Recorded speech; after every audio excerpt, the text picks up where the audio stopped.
Hello, ladies and gentlemen. Today I'm going to show you how to do bubble letters or block letters. Now, you may already know how to do one or the other, so I'm going to show you how to do them, and then I'm going to show you how to do an extreme version of each one. Now, I'm starting back from the very beginning for those of us that don't know how to make these. I'm going to use a couple different colors to kind of show what I'm talking about, and then once you get good at it, you don't have to use. Let me just show you to explain. So I'm going to start out with pink because it's a lighter color. And I'm going to start with the block letters. I'm going to do A, B, C, D, and E because from those few letters, you can kind of figure out how to do the other ones. And I'll probably throw in S because S is a tricky one. So starting with A, you start by imagining the skeleton or just your basic stick letter. Then, to make the actual block letter, imagine there was an equal amount of space around each of the sticks. So I go around, and anytime I come to a spot, I make a corner. So I'm putting an equal amount of space all the way around. And don't forget if you have any center holes. And so you do that for basically every letter.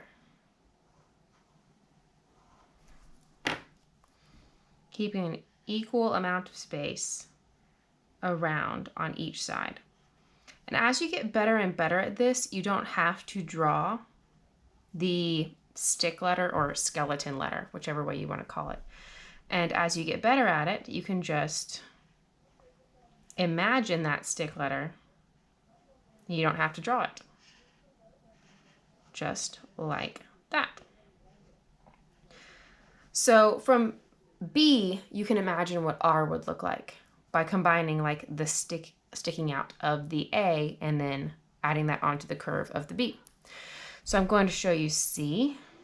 And from C, you can figure out how to like get G because it's very similar. And from E, you can figure out how to get F. So a more extreme version of a block letter, you might see it on the back of some people's jerseys. So an A would look the same, but for a B, it's where all the curves are angles.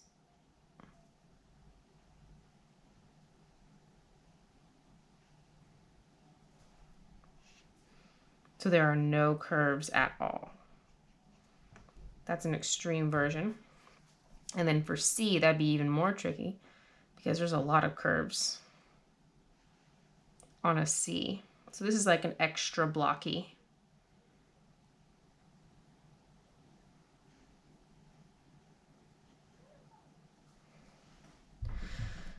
And then another thing you can do is adjust the thickness. So if you didn't have it equally around and you had it thicker on one side, so if you had it really thick, but then you also balance that out by having a skinny side.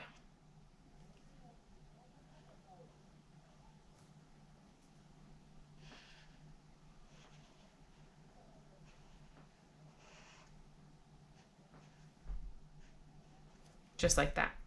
So these are different versions of block letters where this is the basic type. Okay, so I'm going to switch over to doing bubble letters. So for bubble letters, you start with the same thing by imagining the center stick. So A, I'm going to go ahead and do. I kind of skip D because D is very similar to B and C smushed together. Oh, I didn't show you S. Reverse. So S is a tricky guy because he's just so curvy. So it's a lot easier when you draw it. And he's one where you might want to keep drawing your center skeleton. Even once you're good at all the rest of these, you might want to continue drawing the center skeleton of the S because that one is tricky.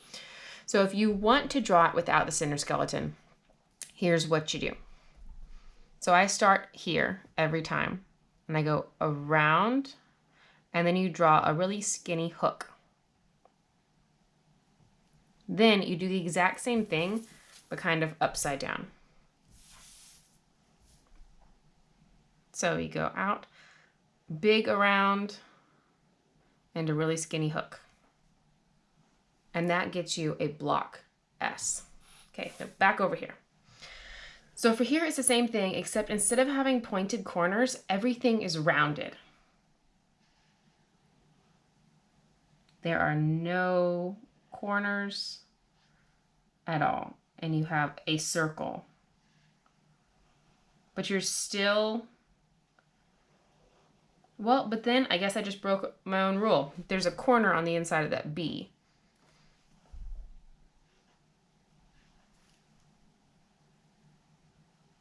And I like to start on an edge, like I did with this C. But sometimes if you start in, like, not on an edge, you can end up accidentally making a corner. And I kind of snake through this E to make there. And like I said before, with practice, you can end up doing this without having your center skeleton. It's hard to talk and draw at the same time. So the extreme version of bubble letters is balloon letters, where it looks like a bubble letter that has been so overinflated like a balloon that it looks like it's about to pop. So for an A, and you have much more like corners, but they're kind of on the inside like on this B. So I'll just show you. So it looks like a really overstuffed A. And then for the center, because it's so filled full of air, you don't even have a center. You just kind of have the pieces of the balloon smushed against itself. So for the B,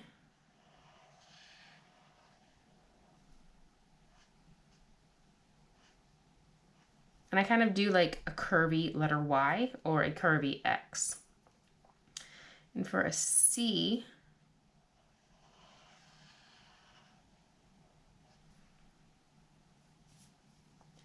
and an E,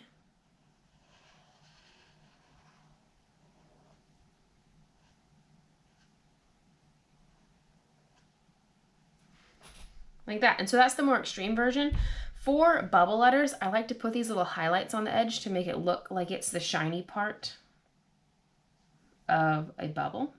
But for a balloon letter, I like to add like a little upside down heart so it looks like the little knot on the end of a balloon, and then add the little string.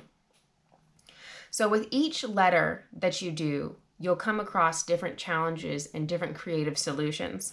So I only did A, B, C, and E because to do all 26 letters of the alphabet, that would be a forever long video.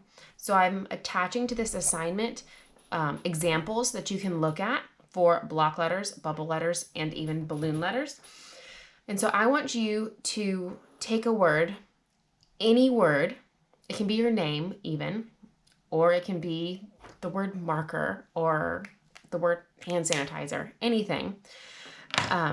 Choose a word and write that word in bubble letters or block letters or any of their extremes of those letters. Then take a picture of it and post it in this assignment. I am looking forward to seeing what you guys create.